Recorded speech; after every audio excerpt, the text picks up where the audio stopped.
ಮಗಳ ಮದುವೆ ಮಂಟಪದಲ್ಲೇ rowdy sheeter ಬಂಧನ. ಕೆಜಿಎಫ್ ಪೊಲೀಸರ ಸಿನಿಮೀಯ ಶೈಲಿಯ ಆಪರೇಷನ್ ವೈರಲ್.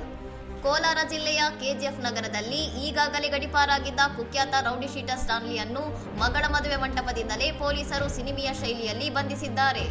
ಮಗಳ ಮದುವೆಗೆ ಡೆಕೋರೇಷನ್ ಕೆಲಸ ಮಾಡುತ್ತಿದ್ದ ಉದ್ಯಮಿ ಮೊಹಮ್ಮದ್ ಸಕ್ಲೇನ್ ಅವರಿಗೆ ಆರೋಪಿ ಸ್ಟಾನ್ಲಿ ಹೆದರಿಸಿ ಬೆದರಿಕೆ ಹಾಕಿ ಹಪ್ತಾ ವಸೂಲಿಗಾಗಿ ಪೀಡಿಸುತ್ತಿದ್ದನು.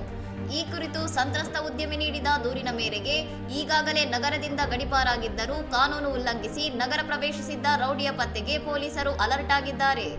ಕೆಜಿಎಫ್ ಎಸ್ಪಿ ಶಿವಾಂಶು ರಜಪೂತ್ ಅವರ ಖಡಕ್ ಸೂಚನೆ ಮೇರೆಗೆ ಆಂಡರ್ಸನ್ ಪೇಟೆ ಪೊಲೀಸ್ ಠಾಣೆಯ ಅಧಿಕಾರಿಗಳ ತಂಡವು ಈ ಭರ್ಜರಿ ಕಾರ್ಯಾಚರಣೆ ಕೈಗೊಂಡಿದೆ. ಸುಸೈಪಾಳ್ಯಂ ಚರ್ಚ್ನಲ್ಲಿ ಮಗಳ ಮದುವೆ ಸಂಭ್ರಮದಲ್ಲಿದ್ದ ರೌಡಿಯನ್ನು ಪೊಲೀಸರು ಏಕಾಏಕಿ ಸುತ್ತುವರಿದು ಮಂಟಪದಿಂದಲೇ ಎಳೆದೊಯ್ದಿದ್ದಾರೆ. ಚರ್ಚ್ ಒಳಗೆ ನಡೆದ ಈ ಹೈಡ್ರಾಮಾ ಮತ್ತು ಪೊಲೀಸರು ಆರೋಪಿಯನ್ನು ಬಂಧಿಸಿ ಹೊತ್ತೊಯ್ಯುತ್ತಿರುವ ಸಿಸಿಟಿವಿ ದೃಶ್ಯಗಳು ಸದ್ಯ ಸಾಮಾಜಿಕ ಜಾಲತಾಣಗಳಲ್ಲಿ ಭಾರಿ ವೈರಲ್ ಆಗಿವೆ. ಇನ್ನಷ್ಟು ಸುದ್ದಿಗಳಿಗಾಗಿ ನೋಡ್ತಾ ಇರಿ ಸೌರಂ ಟಿವಿ.